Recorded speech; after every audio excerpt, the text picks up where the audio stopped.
All right, everyone.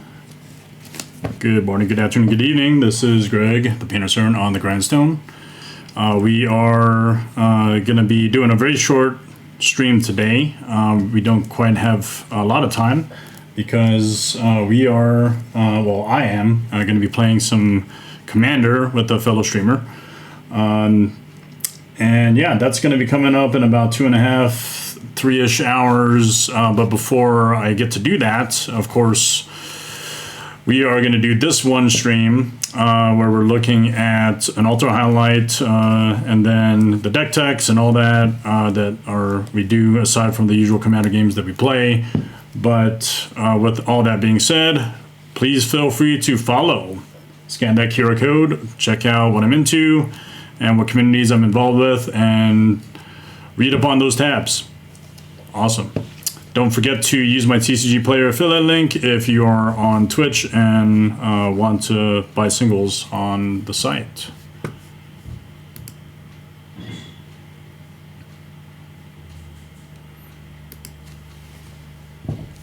And of course, I wouldn't be here today with regards to everything Twitch without supporting the communities that I'm involved with, which are the Altars community and the military community. We always have to talk about Sublime MTG Altars. And with that, Michiko and her sister Kumiko do some really awesome work trying to visualize your intent, where they can basically take a reference, usually anime or anime-like, or also highly detailed works, and they can paint basically whatever reference that you want on a card, usually a commander. So if you like to embellish and make your deck look really cool, consider us for your hand-painted altar commissions. We are opening up in about a month. Please feel free to reach out to us and then connect. The Alliance of Military Magic players, just below that, scan that QR code. And if you are in the military or support the military, we try to line up a lot of games and connect with the global audience of folks that serve the country and basically protect our freedoms. So with that all being said, let's go ahead and proceed on with the stream.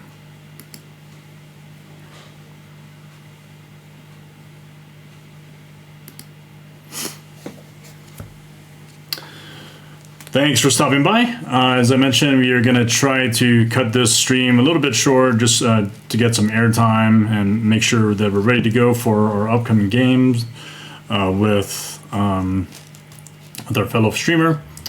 Peyton does some really cool stuff where he plays Commander games. So we want to make sure we're ready for that. We have 3 portions of the stream today. Where basically the altar highlights, I go right after that into a deck tech, usually somewhat in theme with either the colors of the altar that we did, or basically anything that just kind of sort of piques my interest at the time, and we can talk about that all the way through. The deck tech with that, and then we do some playtesting, which is something I typically try to knock out if I'm not able to head to the LGS or play Commander games on Spell Table. So 3 parts of the stream. First, the highlight. Second, the deck tech. Then third, the playtesting of that deck online.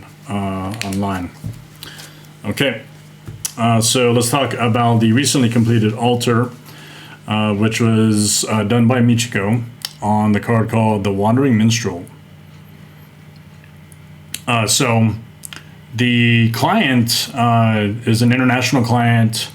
We were able to accommodate their interest. I think it was really cool. As far as the global audience is concerned, for our altars, we've serviced and pretty much done hand-painted works for a lot of people across the globe.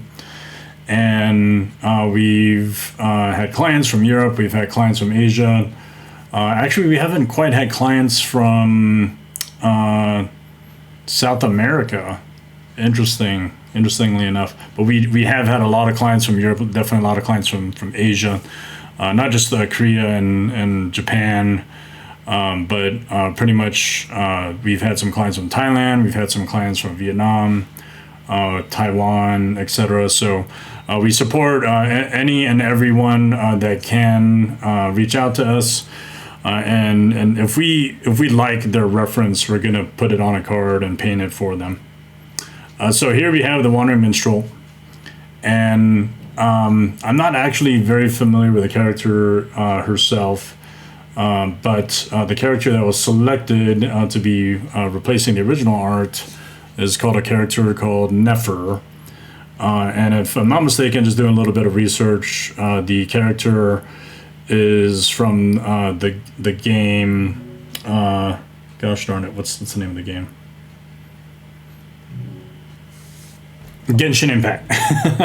So if you are a Genshin Impact fan, I think this might resonate with you all. I apologize. I probably should have done a little bit more research about the character herself. But really what we're trying to do here is highlight some of the accents done with the foil part of the card, which is what I think we're pretty good at in realizing. So Nefer, a few things about Nefer, at least based on her outfit, is it's very ornate. There are just inherently embellishments based off the metallic type of parts of her dress, and then her headgear, etc. So those are highlighted in gold.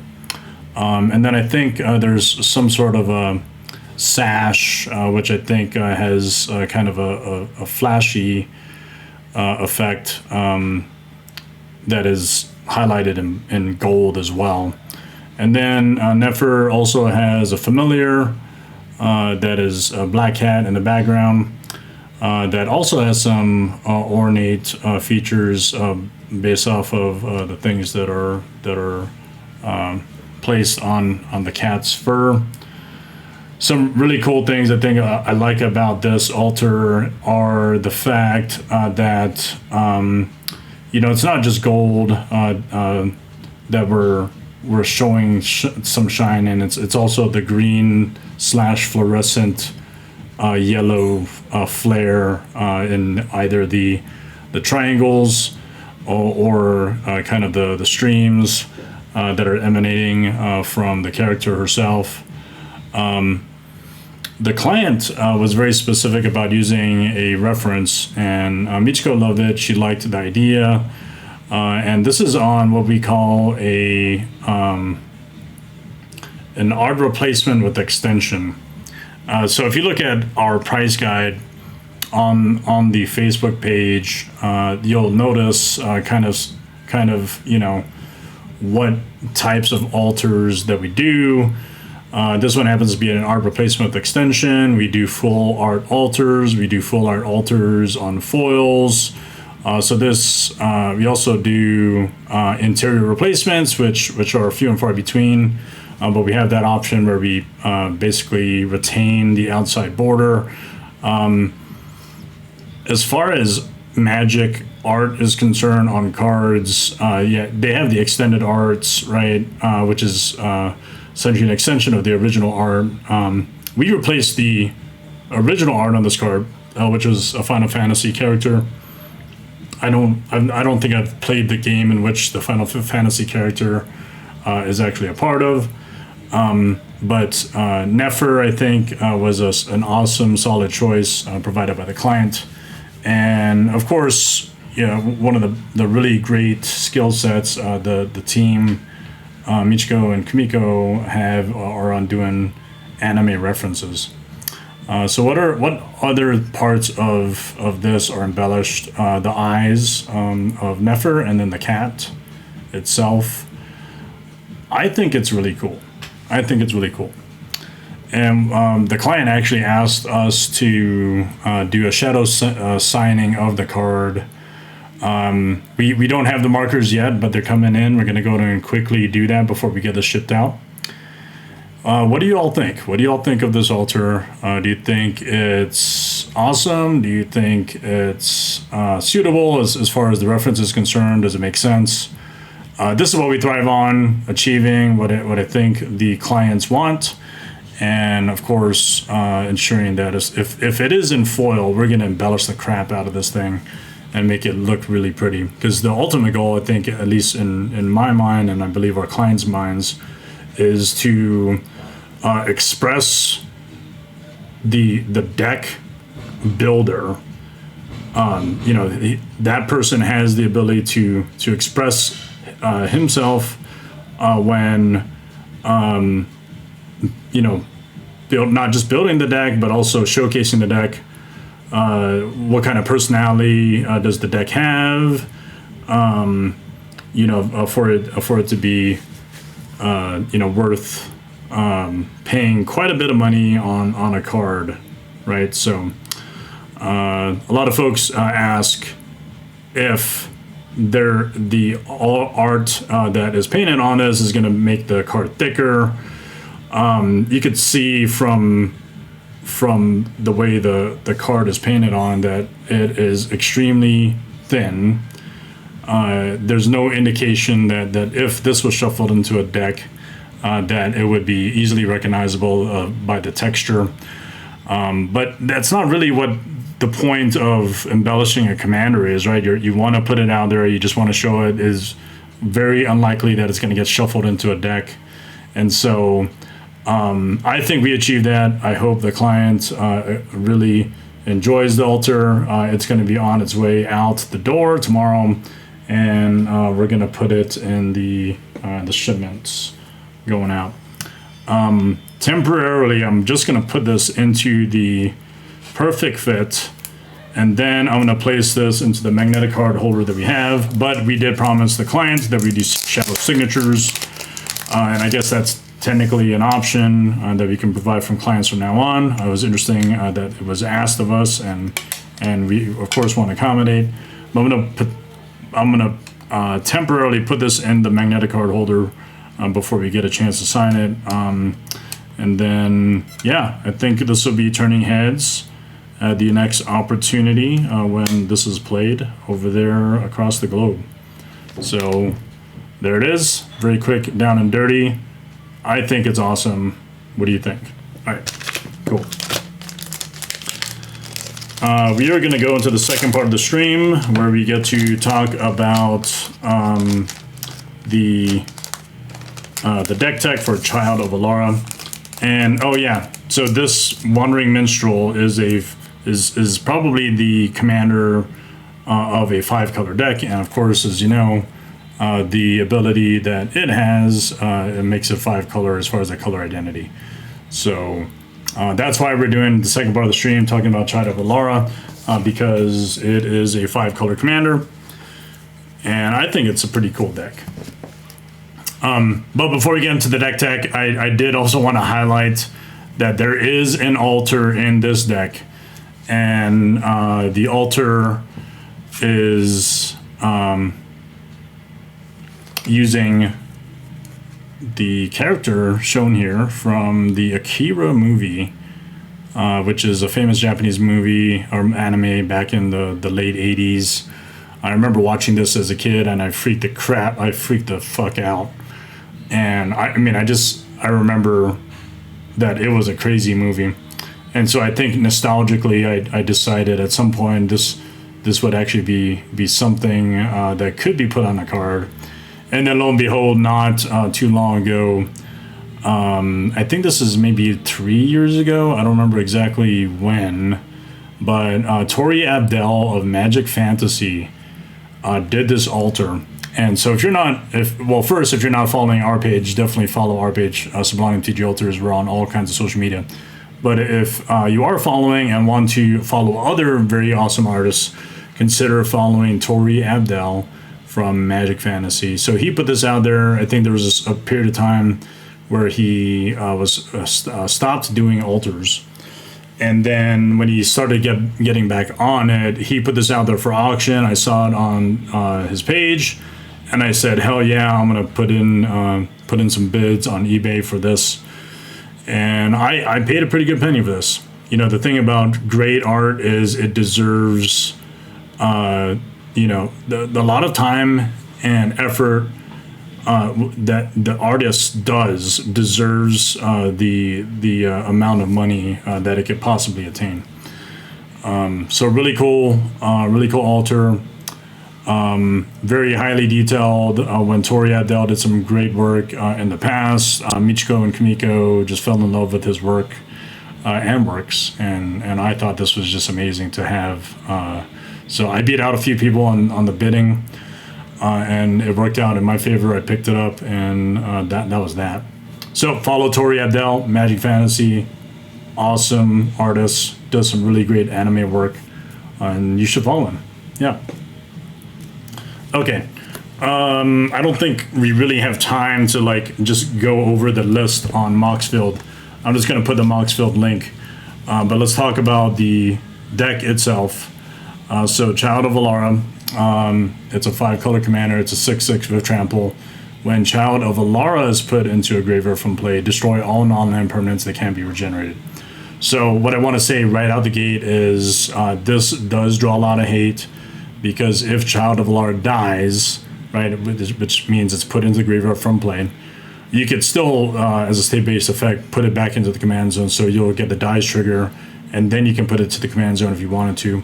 But in my original construct of the deck and building of this deck, what ended up turning out as far as the design at the time is that it benefits more with Child of Alara being in the graveyard, because I can recur it.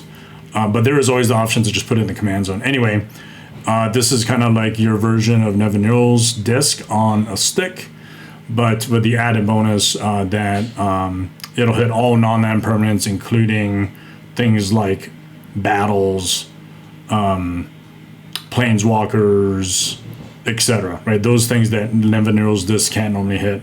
Right? So it's kind of like your version of Oblivion Stone, without putting the fake counters on cards to save them. So it draws a lot of hate. Just be aware of that. I think it's a cool card. They've done some different variation of prints of this in recent history of Secret Lairs and things.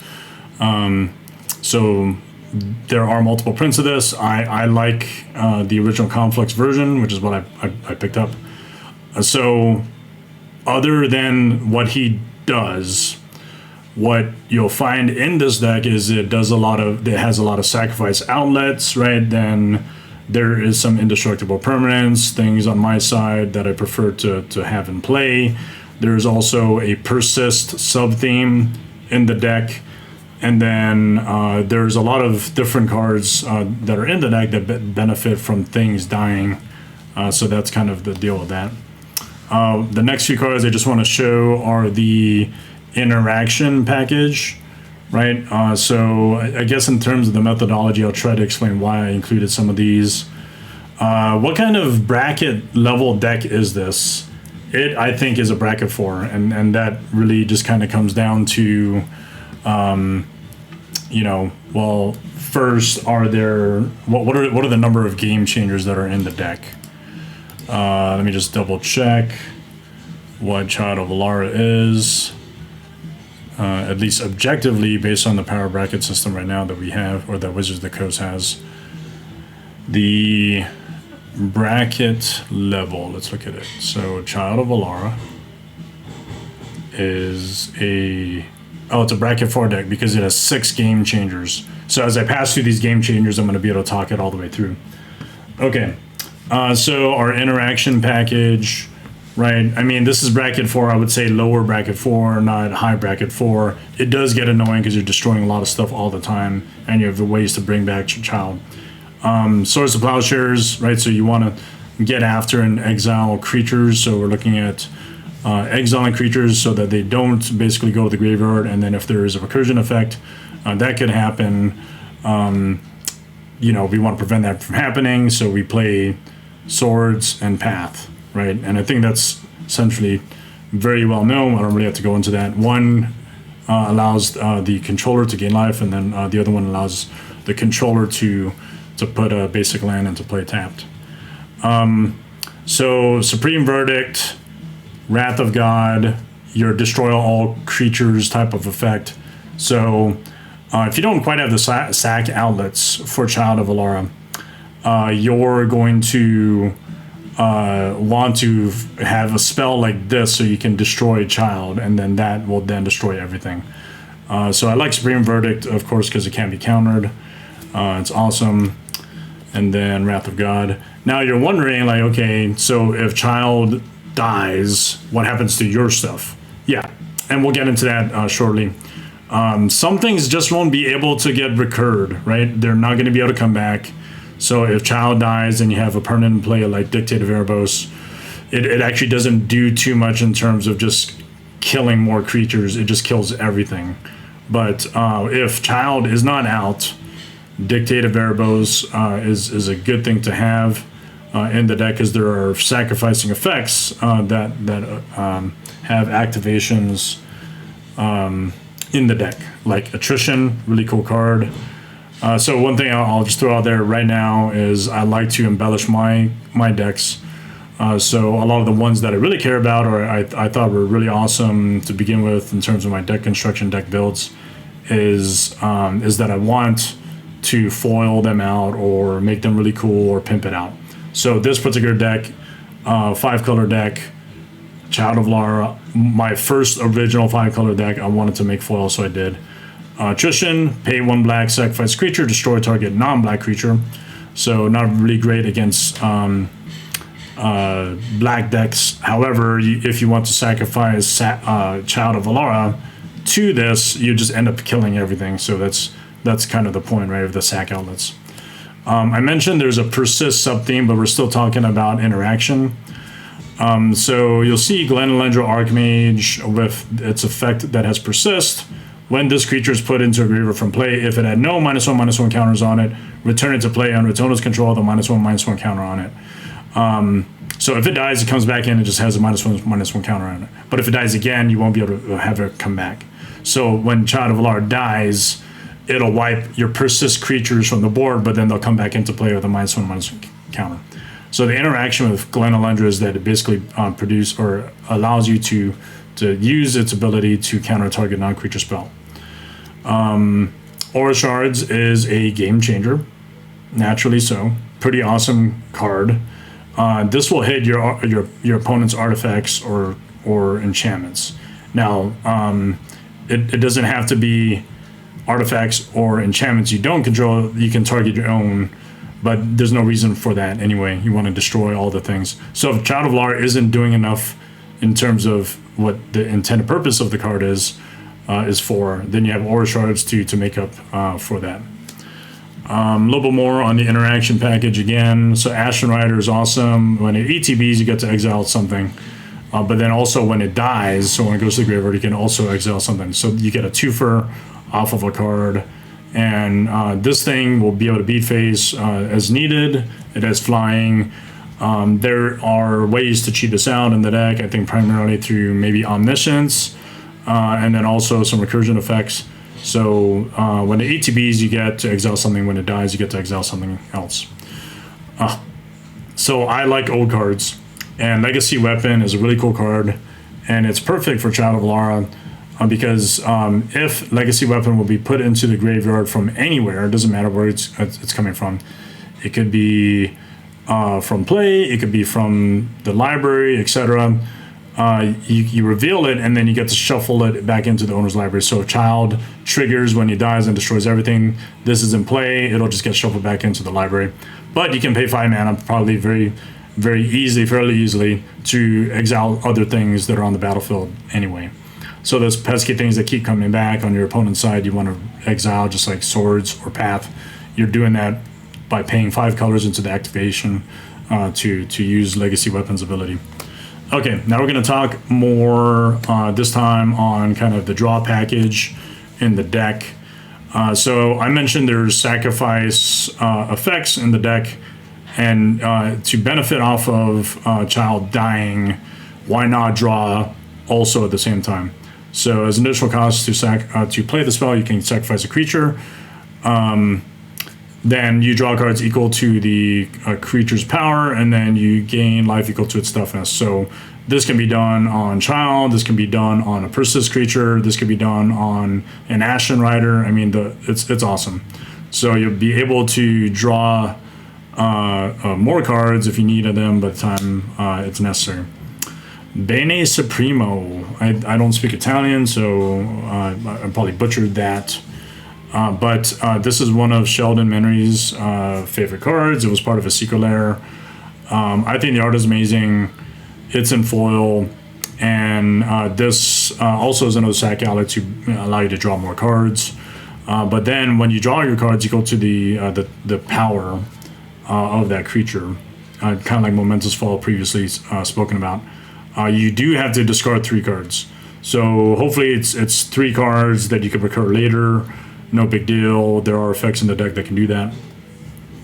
Ristic Study, another game changer. Also original print foil from Prophecy.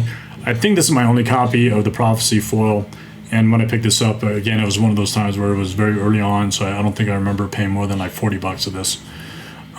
So when I purchased this, at the time, it was in foil a lot cheaper than what a regular non-foil would cost right now. So anyway, lesson learned, pick up really cool cards that you think are awesome, pick them up in foil, pick them up in a collector version or secret lair. Go nuts on that. If you enjoy playing Magic and want to embellish your cards, foil is one way to do it. Altars, of course, is another way to do it. Depends on what your flavor is.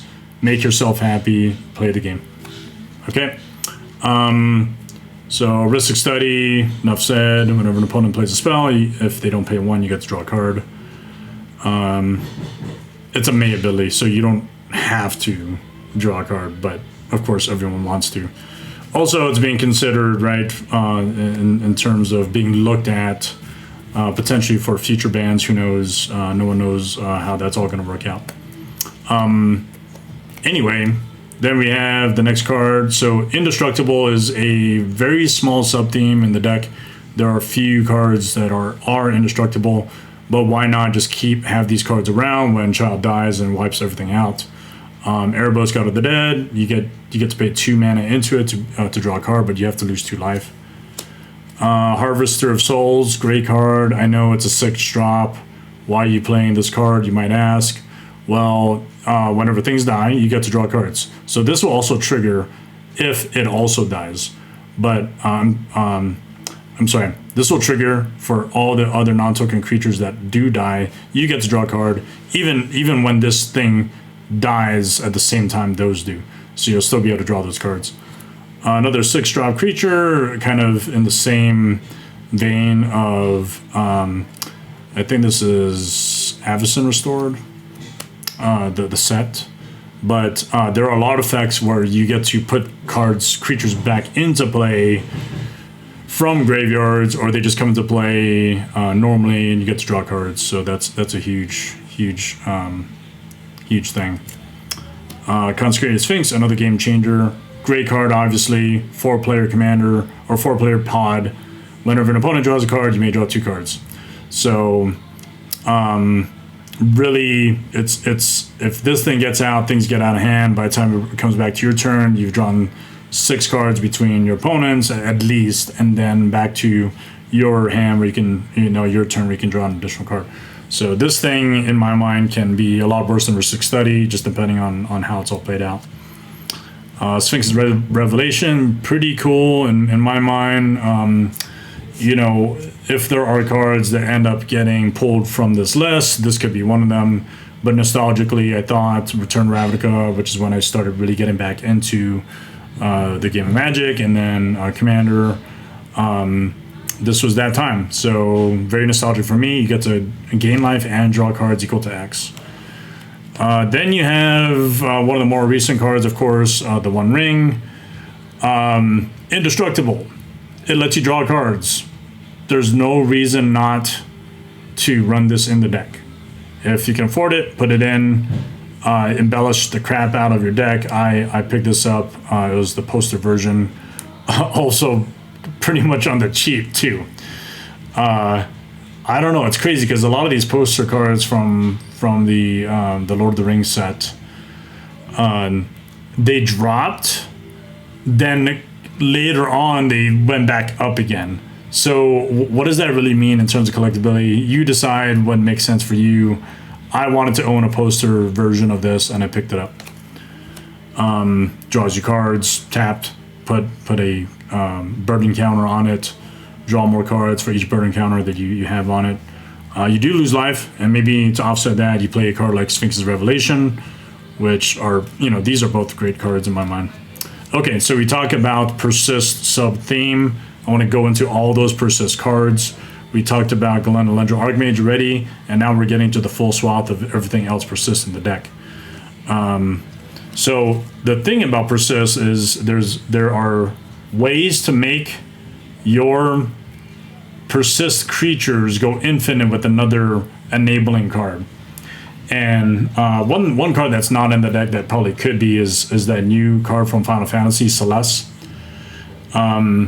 I don't remember exactly what it does, but I know that it goes infinite with a lot of these Persist creatures because of the -1/-1 counter and the N+1/+1 counter effect that negates it. Anyway, that's not in the deck. I'm not going to talk too much more about that. But Persist is great, right? Again, the mechanic is that when it dies, if it had no -1/-1 counters on it, put it back into play with a -1/-1 counter. So Kitchen Finks is great. When it ETBs, you gain 2 life. So again, if you're losing life, maybe offset it. This card is great. If you're playing a Persist theme deck, you got to put this card in. Right? Colors in 2 hybrid mana, green and white. Maybe in the comments you might also want to talk about the hybrid mana kind of discussion. So let me know what your thoughts are on that. I think it's a very interesting conversation to have, especially the way a commander and the format is going nowadays. Should they be allowed? And so let's say I had this Murderous Red Cat, right? ATBs does damage equal to its power to any target. Can this go into a mono red deck? Can this also go into a mono black deck? Let me know in the comments. What do you think? I'm of the mindset, at least from the fundamental aspect of Commander, that it should not be in monocolored decks. Okay, that's the fundamental part of color identity. Sheldon Mannery was really all about that. I don't think Wizards of the Coast and Magic and Commander in general is ready for that change. I don't like it. I advocated against it when I was on the Commander format panel. Who knows? Okay. Heartmender, really cool card. It basically, so let's say you don't have a card that complements it by putting +1/+1 counters. Instead, you can just have this stick around, and then at the beginning of your upkeep, you can then remove all -1/-1 counters from each creature you control. That's what Heartmender does. I think the art is great. Rebecca Guay is one of my favorite artists, so she did an excellent job with that, and should be in all Persist decks. River Kelpie, great card for blue. It's a draw engine.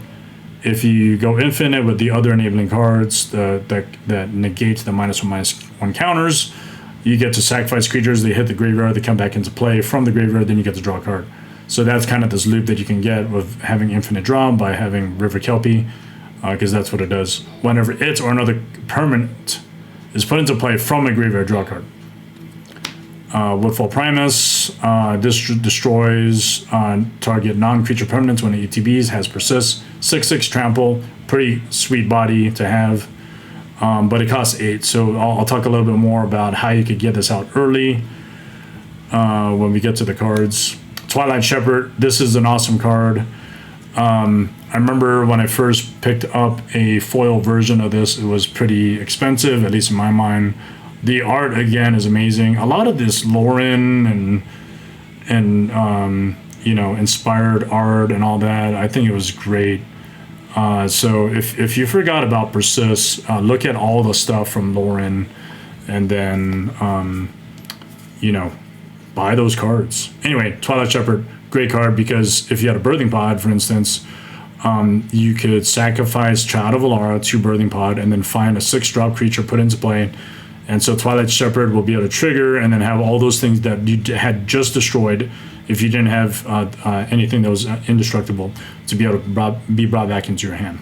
So that's a really cool effect to have, is having the ability to then basically bring back all those cards that were just destroyed back to your hand. Not on your opponent's side, just on your side. Puppeteer Click, really cool. So there's a good chance that if Child of Alara dies, that all your opponent's creatures are going to die. So if this comes into play, you can then steal a creature, and then you can attack with it that turn against haste. So Persist, again, 3/2 flyer. When ETBs get a creature that is in an opponent's graveyard and put it directly into play, it has haste, but you have to remove that at the end of turn. I don't have any effects in this deck where it will, let's say, I think the terminology is end the turn, because I don't really run that, and I don't think it's necessary. There's just so many ways for you to recur. Now, if you do have opponents that play Graveyard Hates, you have to watch out for that. So just be mindful that some of these cards, they're great on the surface as far as Persist, because they could come back.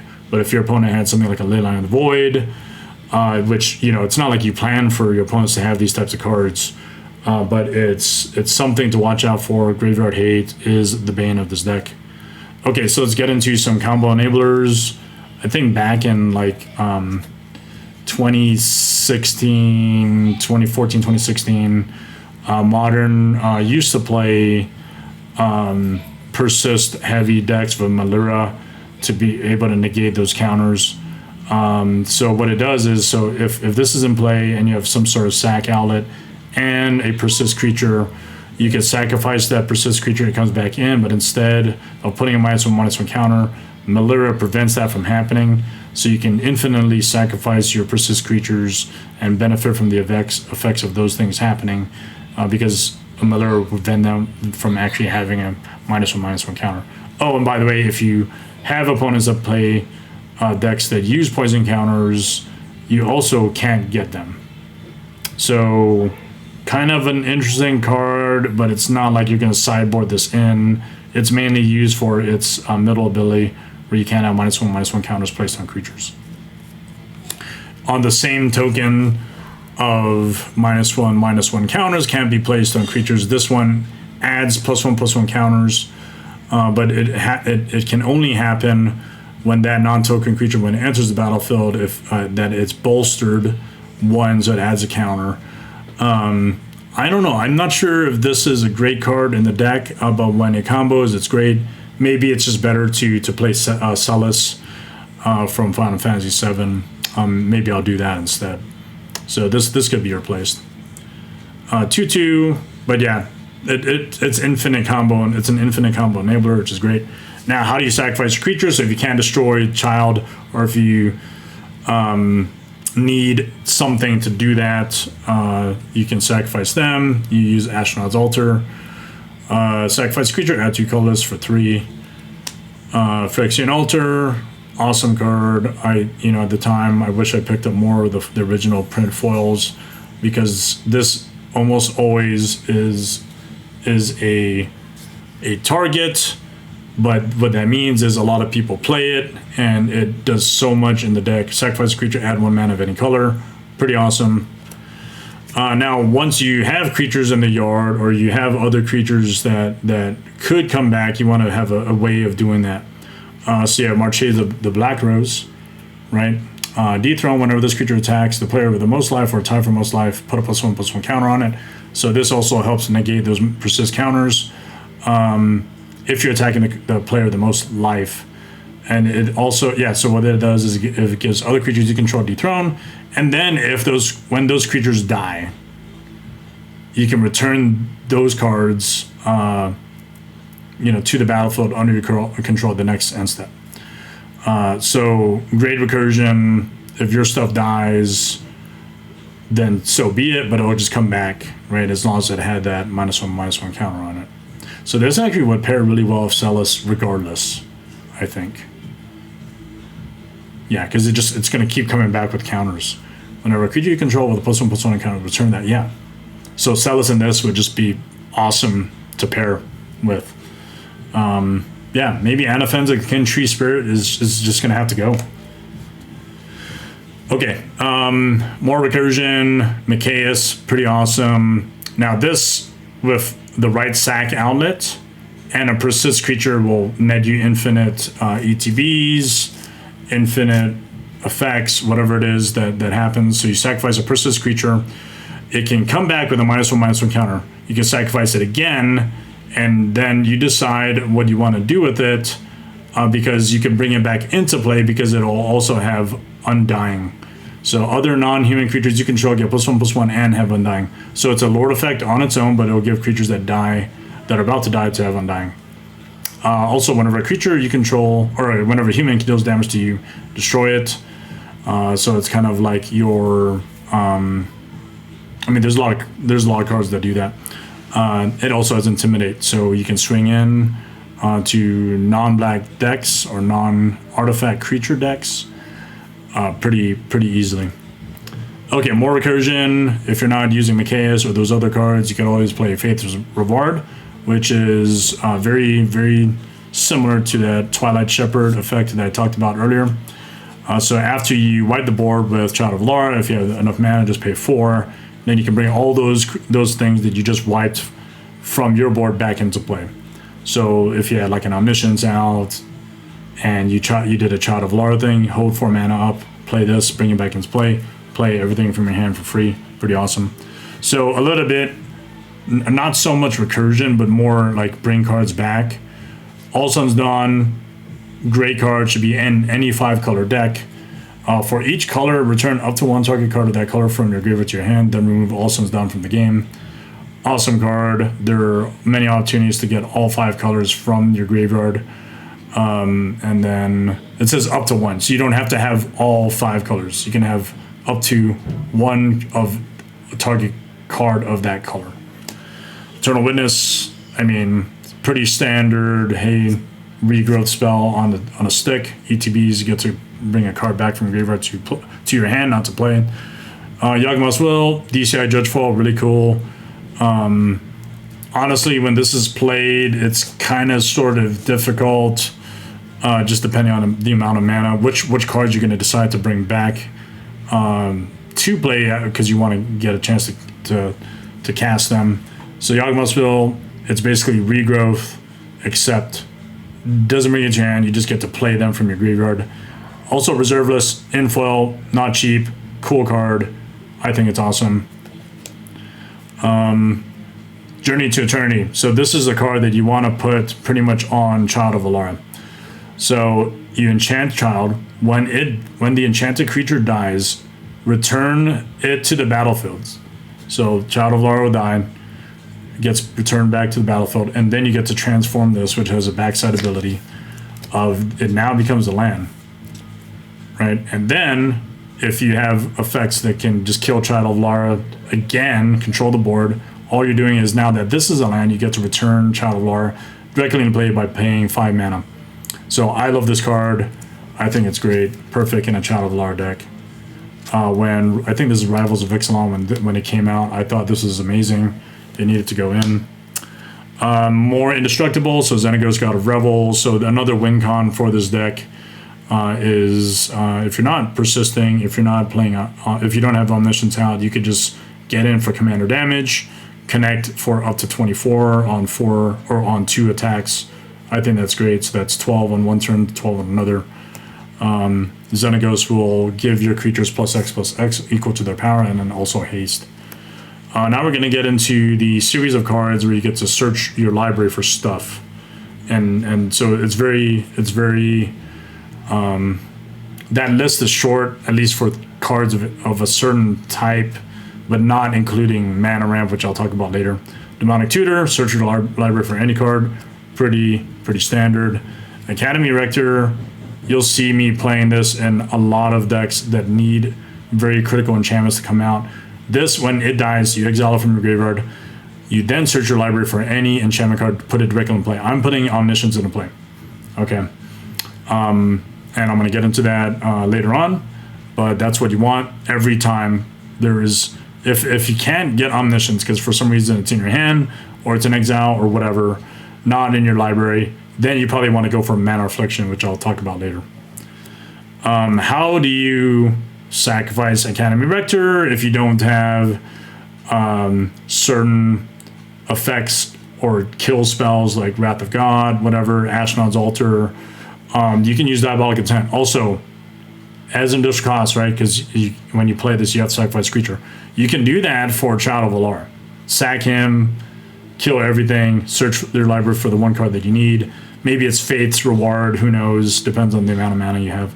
But like your Demonic Tutor, except you have to sacrifice a creature. Also, OG print foil, awesome. Enough said about those OG prints, right? You either got in early or you didn't, and now if you don't have them, unfortunately, you're suffering the consequence of being born late in life.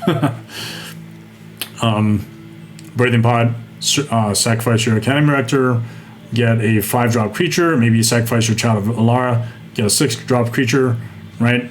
It gets a creature +1 in mana cost from the sacrificed creature's mana cost, right? So, there's some decks that really want this. Does it matter to you if you put this in this deck? I think it's great because it puts those creatures into play. You could search out a Twilight Shepherd, bring back everything, including Birthing Pod, which would die to a Child of Alara, and then put that into your hand. Bring to Light is really cool.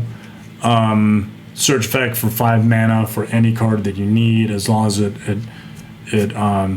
get a card equal to or less than the number of colors of mana spent to cast this. So very likely you're going to have 5 mana and all 5 colors. Use that, get a 5-drop spell, put it directly in your hand.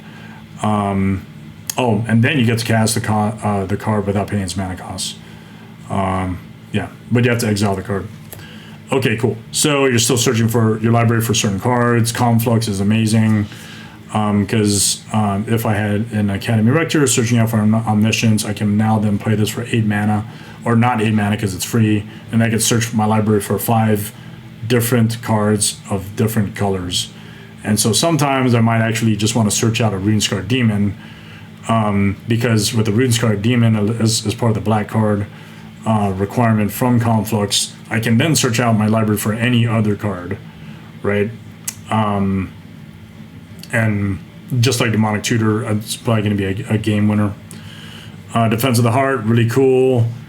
So this gets to search out for any 2 creatures from your deck, put it directly in play. It has an upkeep trigger, but it can only happen if there are 3 or more creatures on an opponent's side. Then you can put those directly into play. You want to get those cards that will win you the game immediately, and I'll talk about those later. Of course, we talked about the infinite combo enablers with the persist creatures and cards like Melira. Maybe those are the 2 cards you get. Omniscience. So, can't say enough about this. I love this card from right out the gate, and it was during the time frame when I got back into Magic. And then also, not that it can be played from Academy Rector, but you might actually have some pretty good amount of mana, so that you could play this spell hardcast it for that requisite amount. I love this card because I used to play Sneak and Show for Legacy, where you can just play Emrakul's the Eon's Torn with the deck and get an extra turn when you cast Emrakul. You can't play Emrakul, as we know, it's banned in Commander, but you can play a lot of other spells that are nearly as powerful from the deck. Fist of Suns. So instead of paying full cost, so you might be able to cast an Omniscience for just 5. So turn 5, after this has been out, maybe turn 3, turn 4, you can play an Omniscience for 5 mana. That's really what this deck wants to do, is cheat stuff out. If you can do that by just paying a lower amount of mana or no mana like Omniscience, that's what we want to do. Maelstrom Archangel, another great way of cheating out big stuff. This is great. It'll connect. It's a 5/5 flyer. When it does connect and deals damage to a player, you may play a non-land card from your hand without paying its mana cost. So you could play out an Omniscience. You could play out a big creature. You don't have to pay mana for it. This is a recent card I decided to put in the deck. One, right out the gate, it was part of a Lorne Eclipse box that I bought. It was in foil. Even though it's a high mana cost, I think it's really cool. When it ETBs, Vivid, 7/7 trample, reveal cards from the top of your library until you reveal X permanent cards. Rex is the number of colors among permanents you control. So you'll exile, basically, because there's a very good likelihood you have all 5 colors, right? Reveal cards from the top of your library until you reveal X permanent cards, where X is the number of colors among permanents you control. So actually, this actually hits more, if I read this correctly. Put any number of those permanent cards onto the battlefield, then put the rest of the reveal cards on the bottom of your library in a random order. I mean, it's a minimum 5 if you have 5 colors. But what if you have another creature that is also 5 colors? You get to get 10?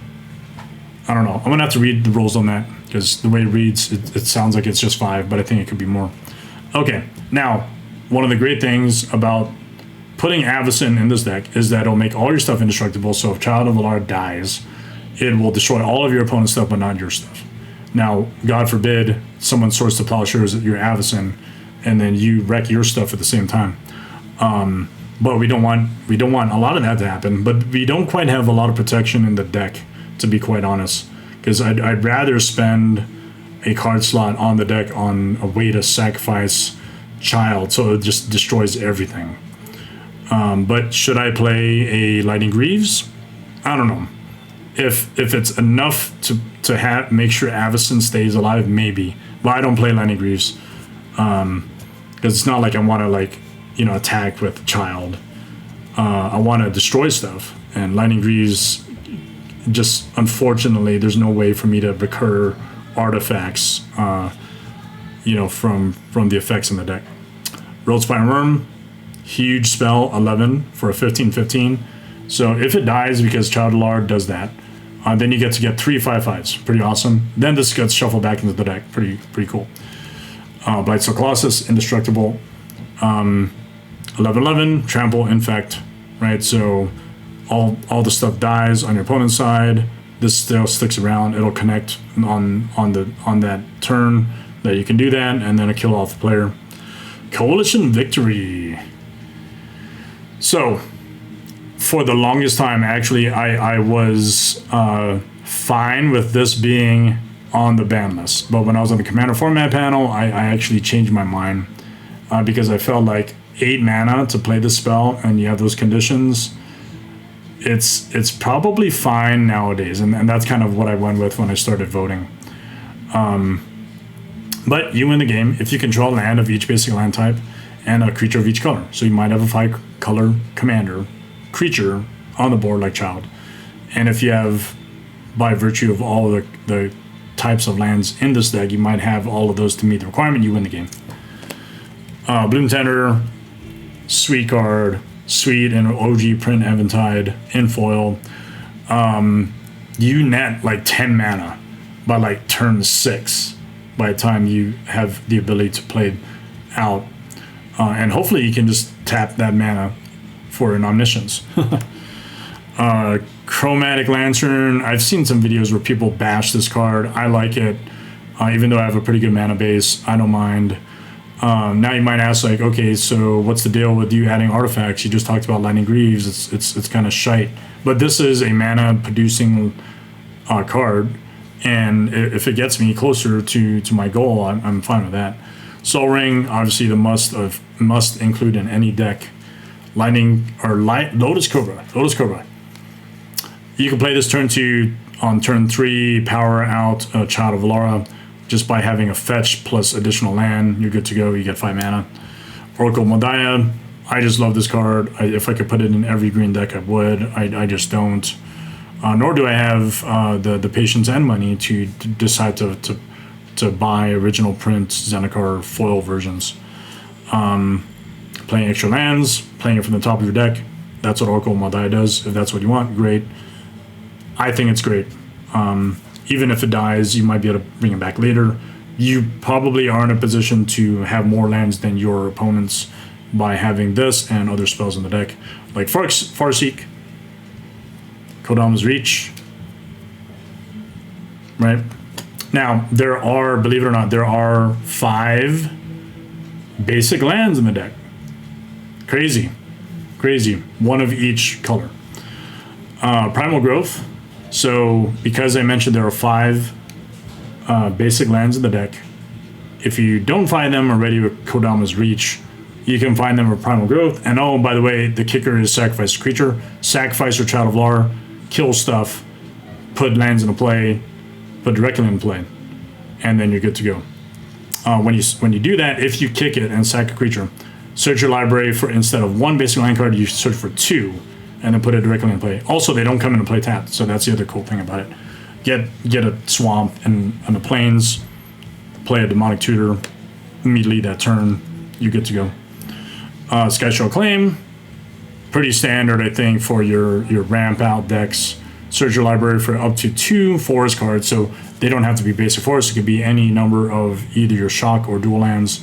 Play them, put them into play, and they come into play untapped.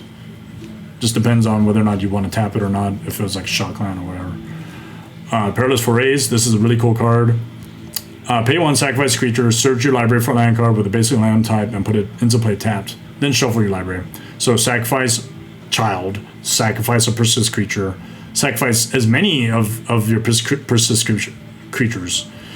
If Heartbender's out, they just remove those -1/-1 counters. You are then more ahead than your opponents because you have a lot more lands. So that's what it does. You sacrifice a creature, put a card with a basic land type into play. It doesn't mean that it has to be a basic land. It's just a land with a basic land type. So if you wanted to play something like, or if you wanted to try to search out for a card, like let's say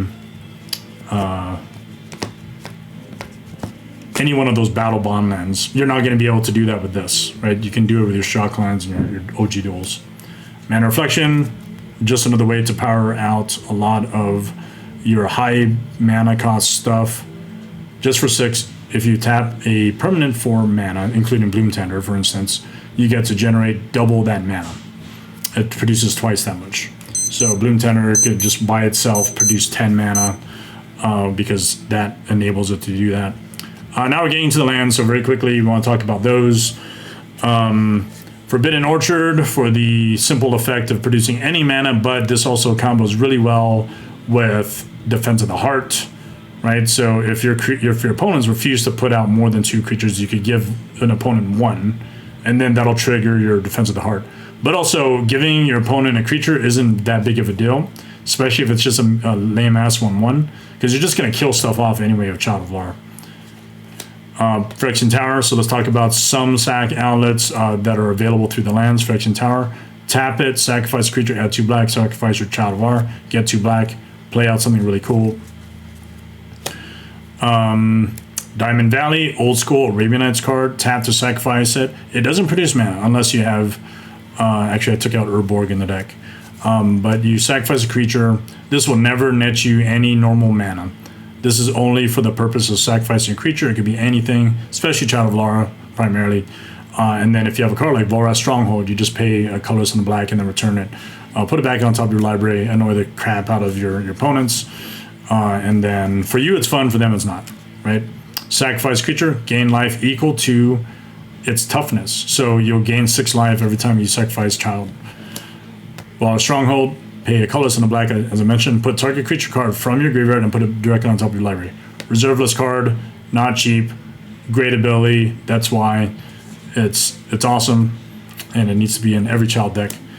Now we're getting into the finale of the remainder of the lands. So I mentioned there are the 5 colors, 5 basics, but these are the Judge Falls that came out. I think this is back in 2014? Yeah. So I picked these up on eBay. I don't remember how expensive they were, but I don't think they were cheap. I said, if at any point, I mean, I'm an Ellen Judge. I didn't get this through the Judge channels like it used to be, but these are the Judge original full art lands, and these particular ones were only basically printed in this art, which makes it really cool. So these are your Therese Nielsen lands, which for the sake of having them, I thought it was great to pick those up. Then how then do you get to the mana fixing that you need? And of course I mentioned duels and shocks, which are the targets that you need for Perilous Forays. You could also just get them through your fetch lands. And there's only 5 fetch lands in here, but I wanted to showcase that these are the original print Onslaught duels. So I picked those up. I thought it was really cool. I don't think I have a complete playset of them. I think I'm very close to getting a playset of all the original Onslaught foils. But these had to be in this deck because I really liked this deck when I built it. Flooded Strand, white blue, Polluted Delta, blue black, Bloodstained Mire, red black, with Foothills, red green, and then your Windswept Teeth, green white. Okay, now I want to showcase something really cool because these Shocklands, they are all signed by Rob Alexander. And how did I pick these up? I remember because as I was getting back in, I was like, man, these Shocklands are freaking hella cool. Just the idea of them. But then I saw a post on Facebook, and I think I picked up all 10 of these Shocklands from a seller for about $400. I'm not even kidding. Like now, I think each individual one, especially like Hollow Fountain, is close to 200 on its own. But what's more cool than not just to have an OG print foil, but to have the artist sign it as well? So Rob Alexander, very, very cool artist. I've met him in real life. I think he's really cool. He's done all this stuff. And you know what? He signed it. It was a natural buy for me. Snap buy. I decided to go after it.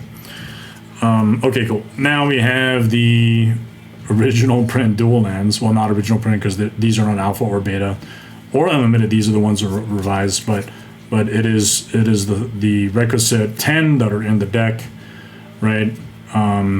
Which of course, if you have them in the deck, it's great. It does cost a lot of money, especially nowadays. I remember when I started picking up these duels when I was basically back in high school, and I paid like $17 for like a volcanic island, and I bought like 4 of them. I mean, again, the benefit of being born early and playing in the 90s, you have had the ability to buy these cards and pick them up. So of course we have to start out. Well, I guess it doesn't matter, but we have Taiga, Bayou for green black. Also, there's no detriment for having them come immediately into play, like Shocklands or tap lands, triomes, whatever. They come into play. You get to tap immediately for one of the 2 colors that they produce, and you're good to go.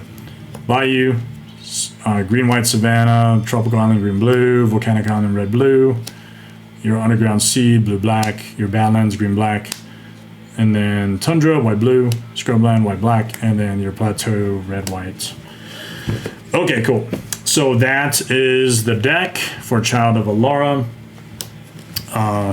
I hope you enjoyed kind of checking out visually, looking at every card in the deck, and then also again the Child of Alara. Alter highlight that of course this was done by the artist Tori Abdel. Superb artist, great work. I wish we could do some collaboration with him, but yeah, let's just say he's one of our competitors, and if you like our work, you probably are gonna like his work. I'm not sure if he's taking commissions anymore, but reach out to him, reach out to us if you want to pimp out your deck, especially your commander. This happens to be the one for my Child of Alara, and that's that. Okay, the last segment of the stream, because we are running out of time. I want to make sure I'm good to go for my upcoming game with Peyton, and we are going to do some playtesting. Let's go ahead and do that right now.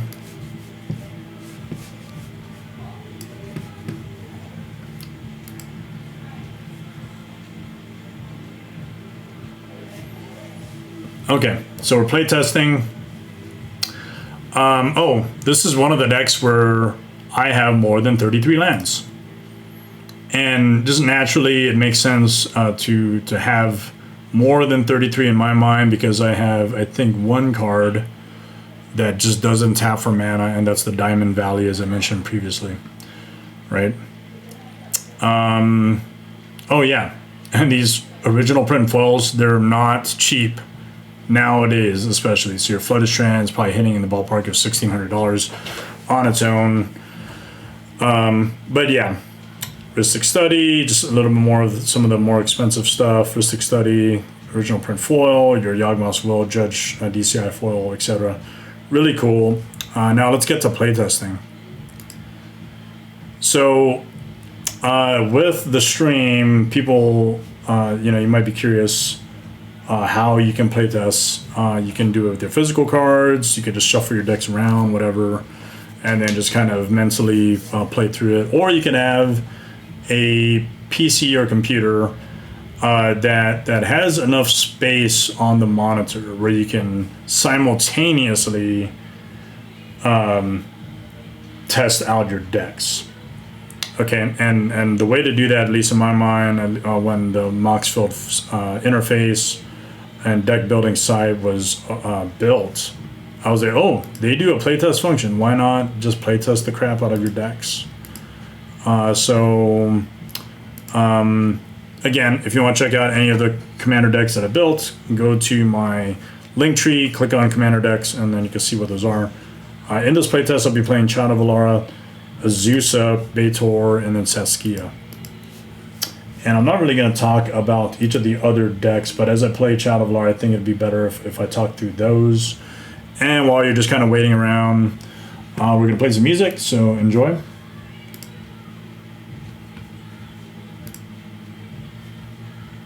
And I'm not sure if you recognized it, but I was playing the music from Final Fantasy for the Golden Saucer. So I'm just going to let that kind of loop. Why the Golden Saucer? Because we're playing a gold 5-color deck. Why not? All right, we only have one short playtesting hour, and maybe we'll just do one game, so we're just gonna go with that.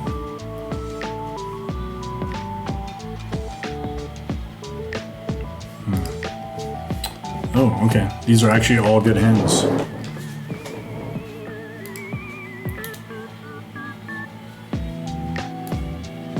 Alright, I usually like to play basic lands first because I don't want them to be targets.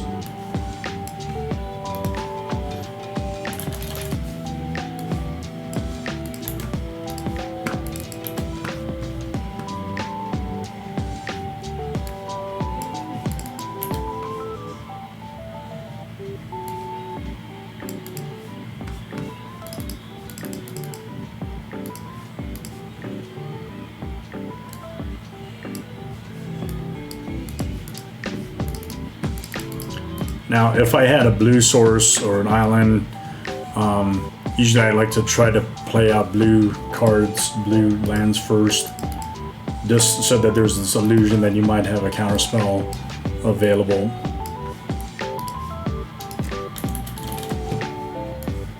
Fetch lands in a mono green deck? Why? Now you're probably wondering why I'm not playing these shock lands first, because what I like to do in Baator is to hold them up until they're needed to potentially to trigger his ability at the end of his turn.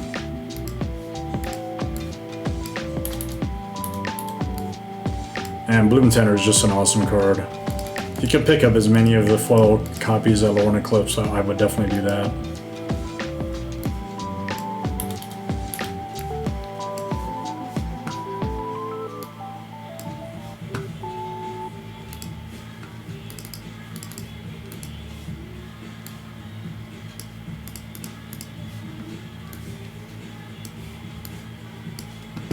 Yep, I didn't play Boseiju who endures, because maybe I could use that for something else.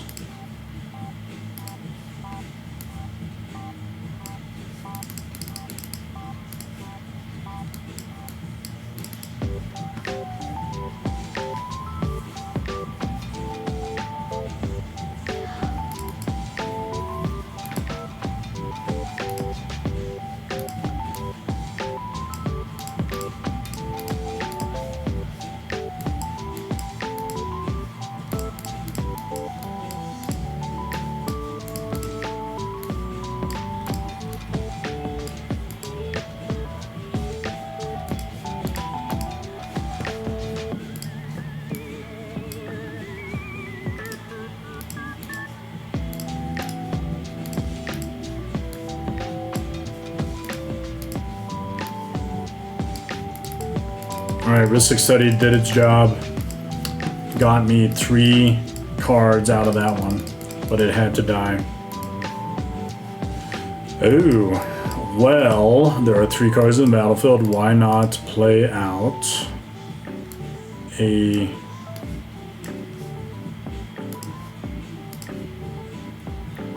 Defense of the Heart?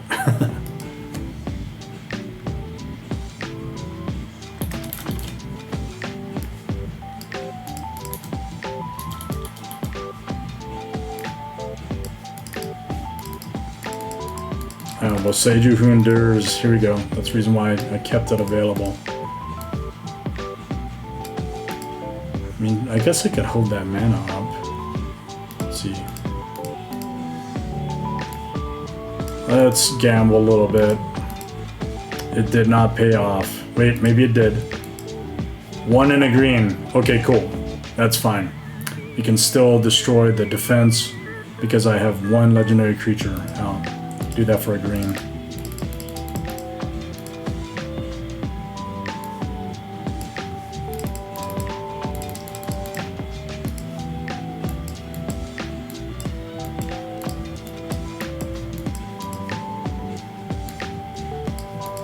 Human.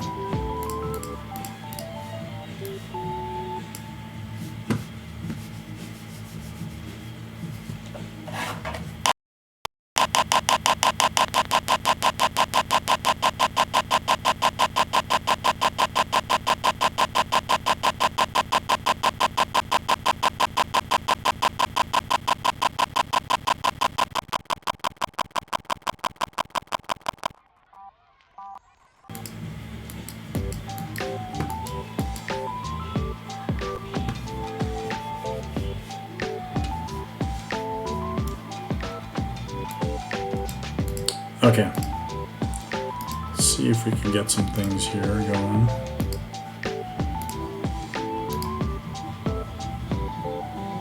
Create 2 treasure tokens, yep. So we're gonna name the child deck. So 1, 2, 3, 4, 5, 6. 1, 2, 3, 4. Okay, so there's a floating mana. I don't care about it because of that land.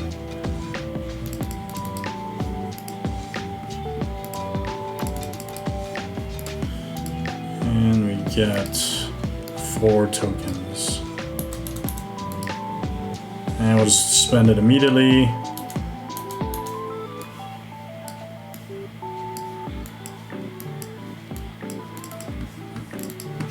We are not going to let Defense of the Heart trigger. We're going to kill it with a Boseiju.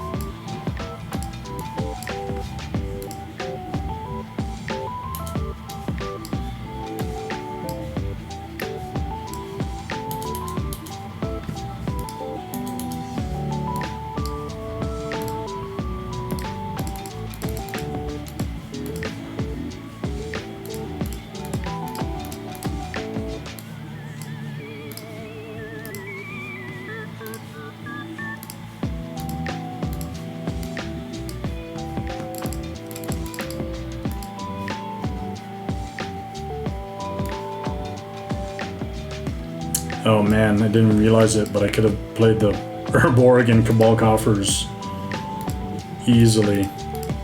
No, it's fine.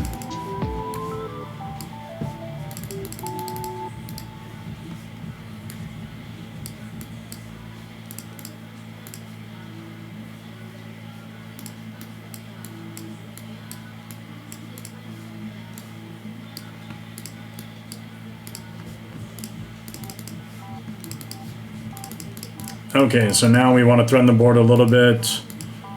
Ooh. White, red, blue, or blue, black, red, play out child. Okay.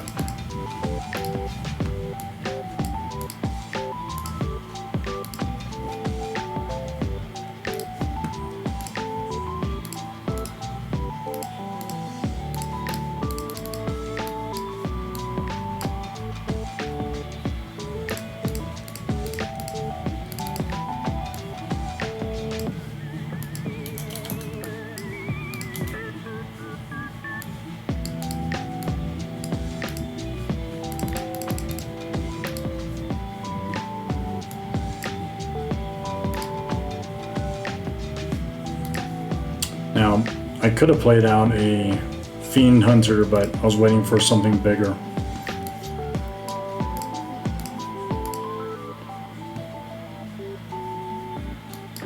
Six black. 6, 7. That's cool. 1, 2.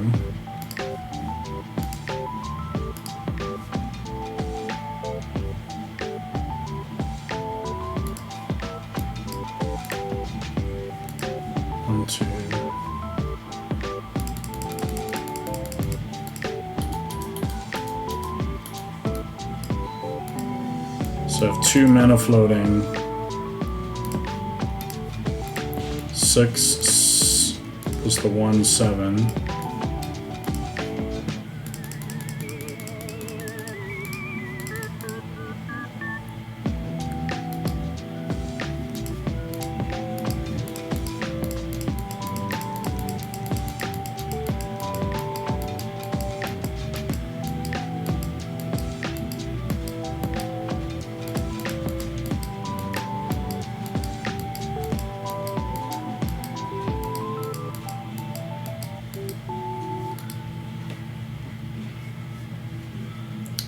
Still have a mana floating.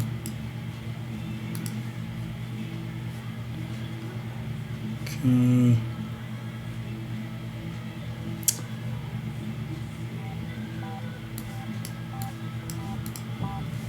Black. 4.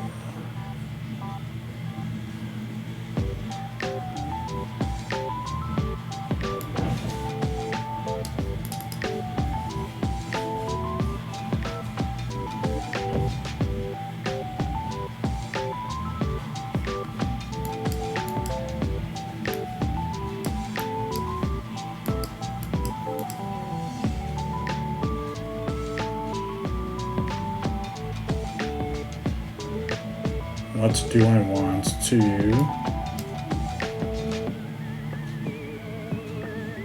put in the yard? Probably this. Lots of life loss.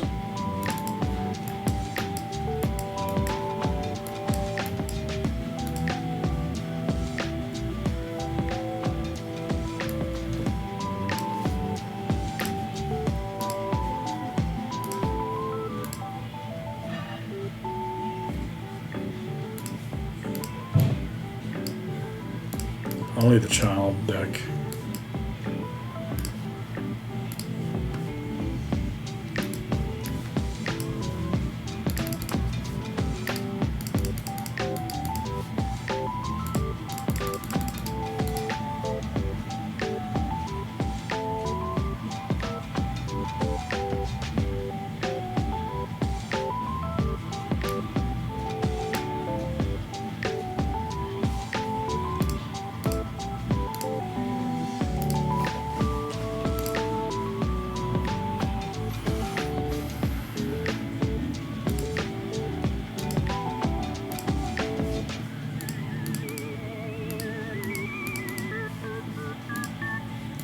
Man, I love Soren in this deck.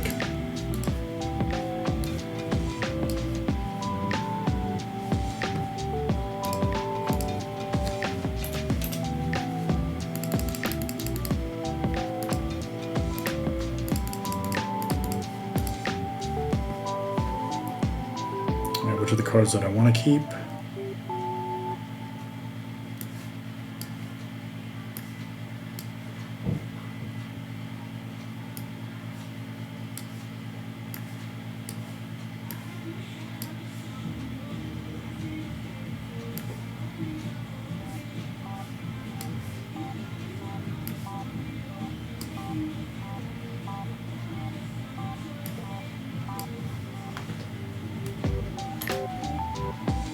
Oh god, actually this would have been better to play. Okay. Oh, I missed that. Just everything was masked behind each other card.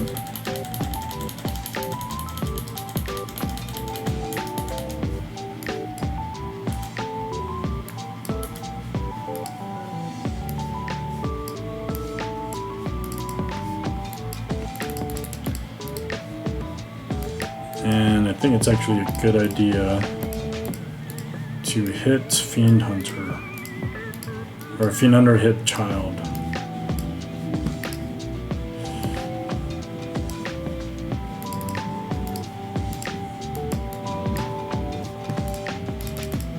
Yeah, the thing about Child is it's a deck that just gets targeted. Because no one wants their stuff to get blown up.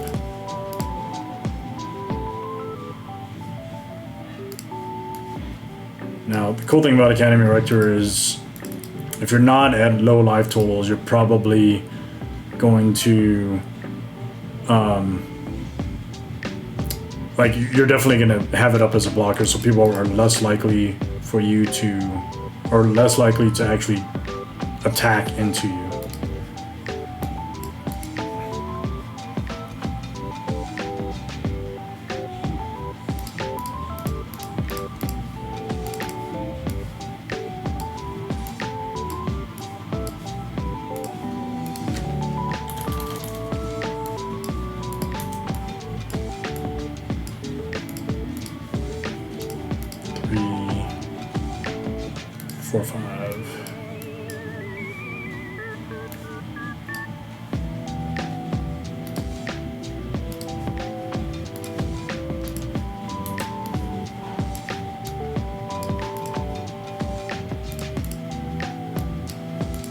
To the left.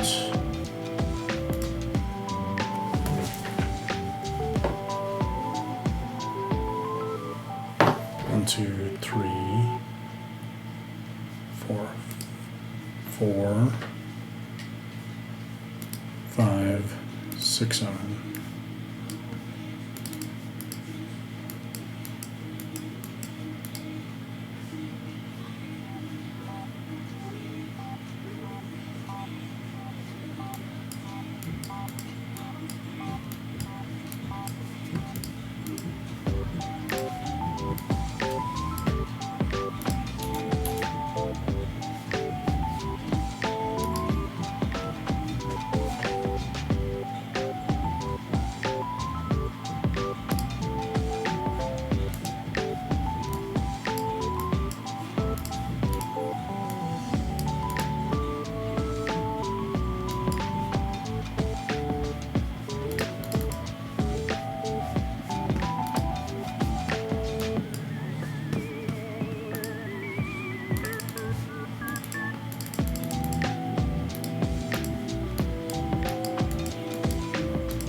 Black left.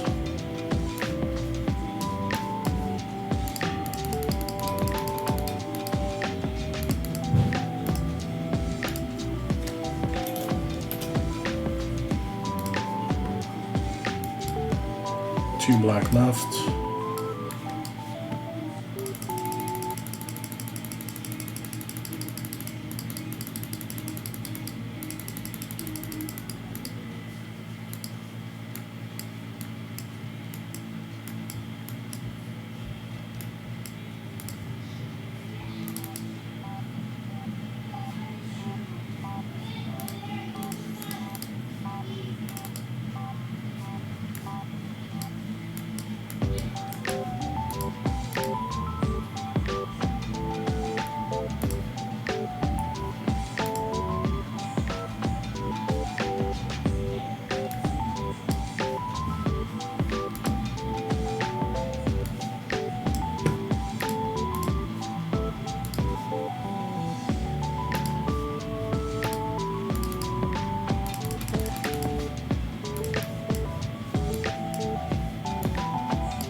Yep, Child got a lot of hate.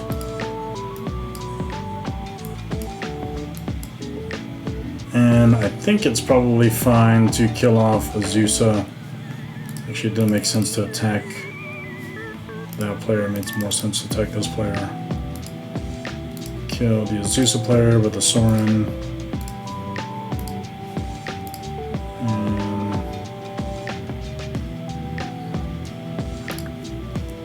Counters on him. So gain life.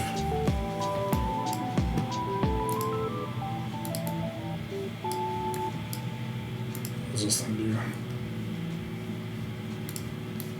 Play this.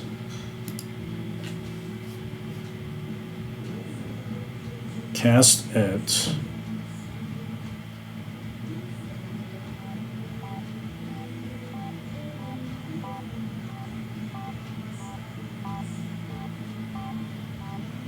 Guess I have to do both.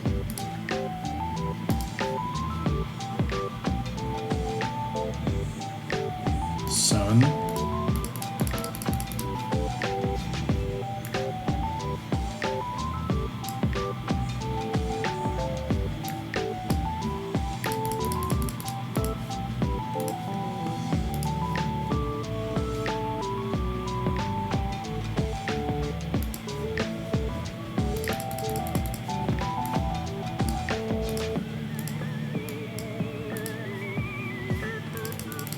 Yeah, Beto's gonna do it. That's all good. Alright. Child of Alara did not last, unfortunately. But we had a good showing for Betor on turn 7. Well, really turn 8. Getting there to kill everyone. Totally fine. And while we're at it, let's actually update our chart. So Child did not survive. Damn it. Okay. It's doing some really annoying stuff. So we have Betor.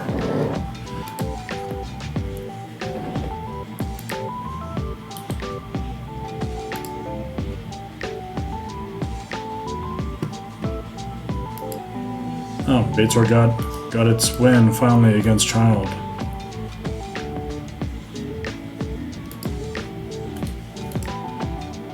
Okay, so everyone who's watching and is not familiar with this chart, basically it's my deck rankings spreadsheet, which accounts for all the different decks that I currently own and play, where it tracks the number pods each commander has played, and then how many times it has won against another commander. So we had Azusa, did not do so well against Betor because Betor won, and Child lost, so we just put a number there. And then Saskia. Okay, so Betor, you need to do Saskia, and then we need to do Child.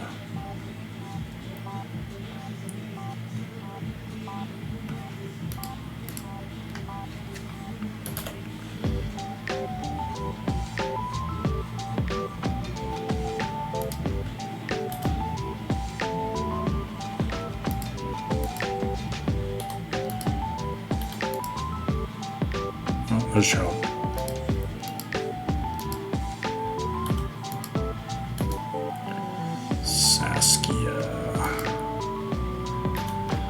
Saskia helped kill Child, but it didn't really kill.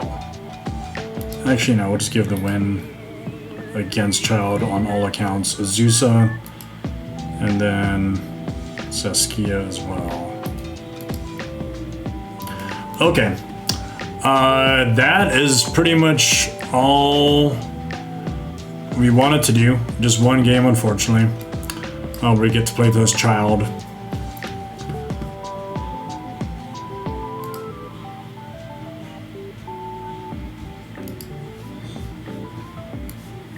Alright, we are going to close out the stream.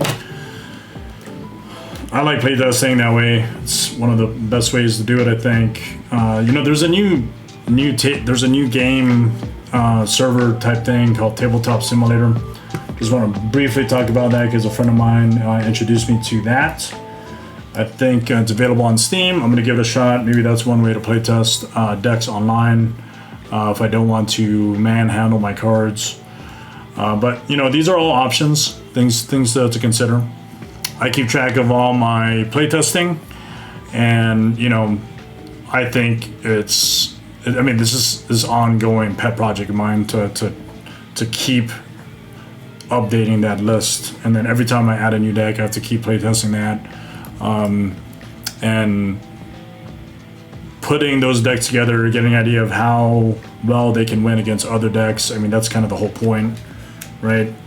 I think one way of just that I've seen other people stream is just playtest hands, and you know, while it might seem counterintuitive for me to have all 4 decks that I'm playing on the screen play out, because you know, it's not like you get to see what decisions your opponents make because they're all mine.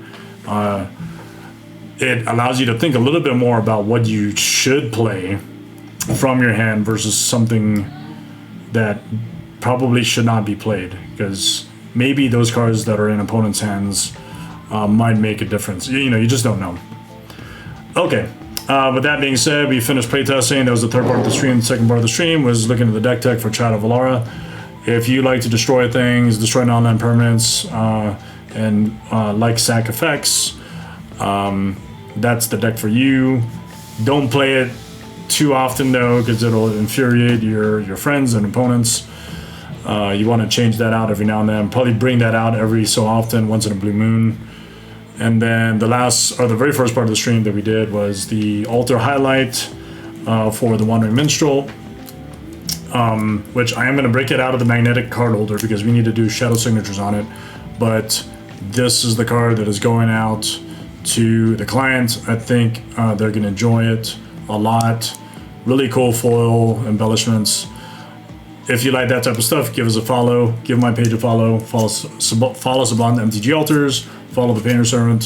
Follow the Alliance of Military Magic players. If you support those communities, it'll mean a lot to me and the team and everyone else. If you're interested in figuring out what it is that I did on the Commander Format panel or Commander Advisor group, those are all part of my bios, which are included in the link tree. Check those out.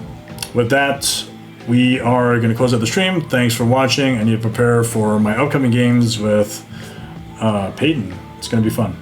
Thanks.